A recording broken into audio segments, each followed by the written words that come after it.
Hi everyone, welcome to episode 2 of the Team Shock Builders Log, and today we are going to be looking at Beetleweights. So Beetleweights in the UK are a little bit different to elsewhere in the world. So over here we run them to a 1.5 kilo limit, so that's a little bit more than the £3 that tend to be run elsewhere. And we've had a quite a long history with them. So when Beetleweights first started being built over here, which must have been about 2012, we got involved. We built a couple of them at the time. So we built a little horizontal spinner called Soundwave, which did quite well in the first couple of early events. We then built a couple of vertical spinners. So we built Inertia B1 and B2.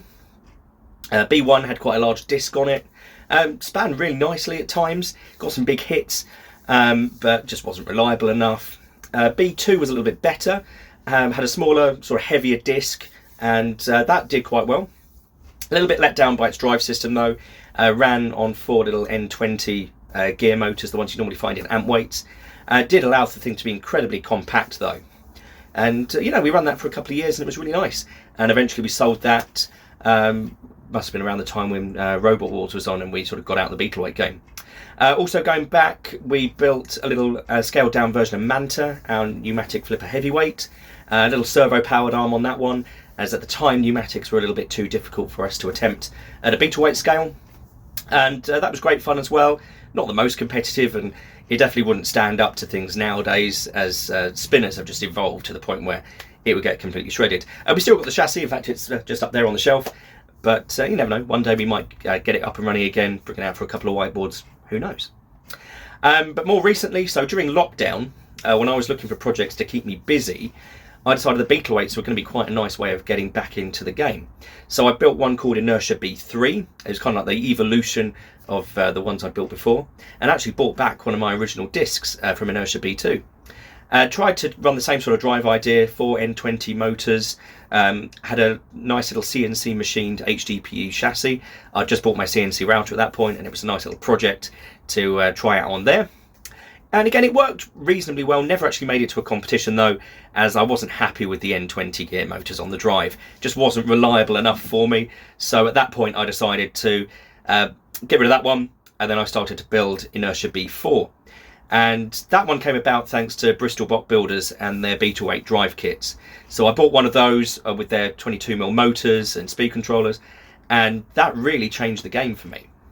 And so I built a new chassis to accommodate that. Had a really nice disc that I got hold of, and yeah, it worked quite nicely. Entered that into the Summer Showdown run by the Bristol Bot Builders, and again did quite well. Won a couple of fights and kind of got me back into building Beetleweights again. After building Inertia, I came across a Fingertech Beta bar on eBay, won it relatively cheaply, and then that started building Inferno. And Inferno, same kind of pattern, built it on the CNC router right here in my shed. Used the same Bristol Bot Builders drive kit, as I'd already seen that was really solid when I was running Inertia B4. And that kind of went from there. Entered that into the UK Championships. I think that was 2021. I entered that in the UK Championships. Won the whole event and had some great fights with that. Really, really enjoyed it. And that really got me back into building Beetleweights. Tried a few other things since then. So I tried a pneumatic flipper, Tsunami. The idea was there, I just couldn't get it working reliably enough. That may be one of the things that I revisit this year to try and get something a little bit new going. And also had another couple of beta bar ideas. I had Avalanche, sort of similar to Inferno, 2-wheel drive beta. Tried a 4-wheel drive one with belt-driven wheels. Couldn't quite get that working reliably enough at the time, but it's definitely on the list to revisit as well. And then last year, for the Summer Subterranean Showdown for Bristol Bot Builders, they had this rule for building new robots, and that would get you a sort of earlier entry in the competition.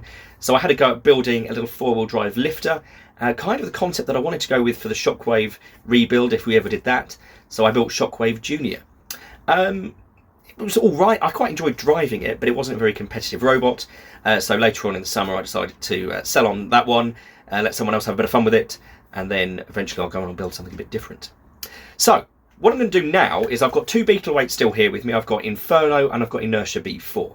And I thought for the rest of this video, I'll do a little breakdown of what's inside them, how I built them, and if there's anyone out there looking to build their own Beetleweight, then you might get a few ideas on how to do it. So let's see what we've got. So here we have Inferno and Inertia B4. So these are the two current Beetleweights that I run. They're both fully working. In fact, these could pretty much go in the arena right now if we needed to. But we'll have a little breakdown and have a look at how each one works. So if we start, I'll take Inertia out of the way. If we start with Inferno then, so this really is your basic two-wheel drive Fingertech beta bar. And the weapon system here can be bought from Fingertech Robotics in Canada, and it's a really nice way to get involved with spinners. What I will say at this point though is spinners are dangerous. So if you were to ever build a machine like this one, you've got to make sure that you've got enough experience, but also you've got somewhere safe enough to test it. This weapon spins at some pretty incredible speeds, and if you weren't careful, you could easily cause yourself serious injury. So really do be careful there. So this weapon, it's basically a machined piece of aluminium, and then inside, embedded into that, we've got these screws, and these basically act as the teeth that hit the opponents. Now you can see this one has had a few fights already. This is still the original beta bar on this one, but it has taken a few lumps and a few hits, and this is pretty much as it came out of the Beetle Brawl last year in February.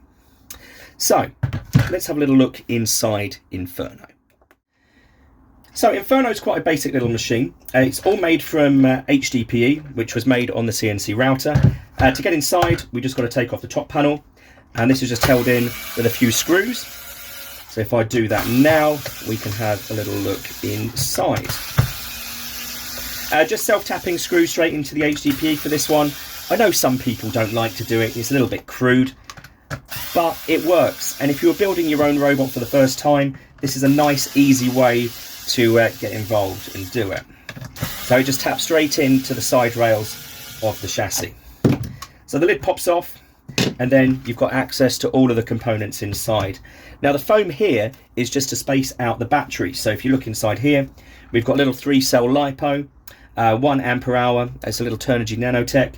I could run this on 4 cells if I wanted to, but it seems fine as it is. And like this, I'm not really stressing any of the components out, so I'm just keeping it nice and simple. And then in here then, to drive it, we've got the two Bristol Bot Builders 22mm gear motors, and that runs on the Fingertech wheels. These are the 2.75 inch ones, and that allows it to run both ways up. So you can see we've got the wheels poking out on the bottom where it normally runs, but they also stick out the top as well if it needs to run inverted. Then to run the weapon, we've got the standard Fingertech brushless, so it's a brushless in-runner motor, and that has a belt drive through to the pulleys on the beta. It's a really nice system, it's rock solid, and if you wanted to get involved with building a Beetleweight spinner, as I said before, this really is the simplest solution to have a go. The rest of the chassis is pretty basic.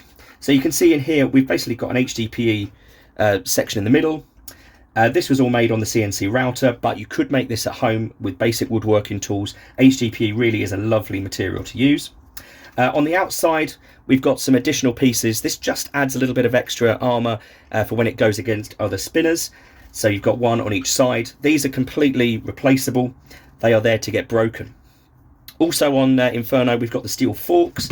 So if you look at it on the bench here, these are designed to get underneath the opponents and feed them into the weapon, and they do a really nice job. But again, these are replaceable, so if these get broken and wiped out, it's really easy to change them over with a couple of screws to a brand new version. Then, for the rest of the internals, everything else is kind of bundled up here. I don't bolt all the wiring down. I like to leave it a little bit flexible. That way, if it does take a big hit, there's a little bit of space for everything to move and act a little bit like a shock absorber. So inside here, we've got the two drive ESCs, the standard Bristol Bot Builders ones. We've then got a brushless ESC that runs the weapon, and then the radio receiver too. Then the only other components you really have to watch out for in this robot, we've got the link down here. So this is just an XT60 connector. This is basically the main power switch on and off. So in the UK, instead of having a switch to deactivate your robot, you have a link. And this is basically a little jumper cable. When you pull it out, it completely disconnects the circuit in the robot. So to switch this machine on, plug the power link in. There's a little LED strip down here at the bottom that will illuminate to show that the robot is powered on. And that's when we know this whole thing is active and ready to move. The other safety device we've got as well is the weapon lock. So on this one here, it is a little 3D printed basically bar that goes in between the weapon and the chassis and stops it from rotating. It's a really nice simple way of doing it. Some people like to use a clamp, but this way it's really easy to insert and remove really quickly. So that is Inferno. Let's have a little look then at Inertia B4.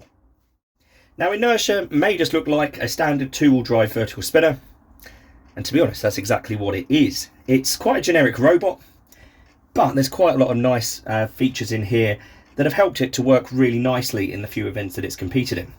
So let me just take out the weapon lock. So very similar construction style to Inferno. I've tried to keep things as consistent across all of my machines as possible. It makes it a lot easier for carrying spare parts and for maintenance. So it's got a CNC machined HDPE chassis that forms the main construction. It's then got a few pieces, and this is kind of where it's the more experimental version of my Beetleweights. It's then got some TPU, so the armour at the front that wraps around is 3D printed TPU, so it's got a little bit of give to it. And also the little forks and wedgelets on the front are 3D printed from TPU as well. They worked brilliantly at the last event that it entered. The weapon in the middle is one of the ones that I bought from Gus a little while ago. So it's 10mm Rayex, and the whole thing spins pretty nicely. It's got some TPU pulleys on there. Runs really smoothly, as you can see on the bearings. And then that's run off of the same Fingertech in-runner motor that I'm running in Inferno. So let's have a little look inside Inertia B4. So same construction again. On this one, self-tapping screws into the HDPE chassis. I know there are going to be some people out there that are going to be cringing at this right now, but it has never let me down. So I'm going to keep going until it does. So on this one, there's the two side panels that contain everything. So it's basically split in half, this robot. The weapon really does divide the machine in two. And this is actually the second version of the weapon. The original one had a slightly smaller disc, and it was running off of a brushless outrunner motor. And it was okay, but I found the motor was just a cheap one off of eBay. Didn't really generate enough power, so I ended up changing it out. So let's have a little look then if I take the panels off. So on this side, this is where the battery lives, and we've got one of the drive ESCs and obviously the motor. If I take off this side, actually two lids on this side, two separate pieces, because I had to factor in the motor mount. On this side, we've got the weapon motor, and we've then got the other motor, drive ESC, and the brushless one. So if we have a look in a little bit more detail, same drive again as Inferno, so it's the Bristol Bolt Builders 22mm gear motors running Fingertech wheels. These are slightly smaller, these are the 2.5-inch ones, but again, they work brilliantly. You can see the HDPE chassis. One of the nice features on this one is it's interlocked, so you can see there where it's got the little sort of finger joints that hold it together. Really nice to make on the CNC router. You can also see the detailing on the bulkheads, also CNC machined. Just makes it a lot easier to line everything up. So on this side, I run a slightly smaller battery in this one, so it's a 0.8 ampere-hour one, a little 3-cell Turnigy pack.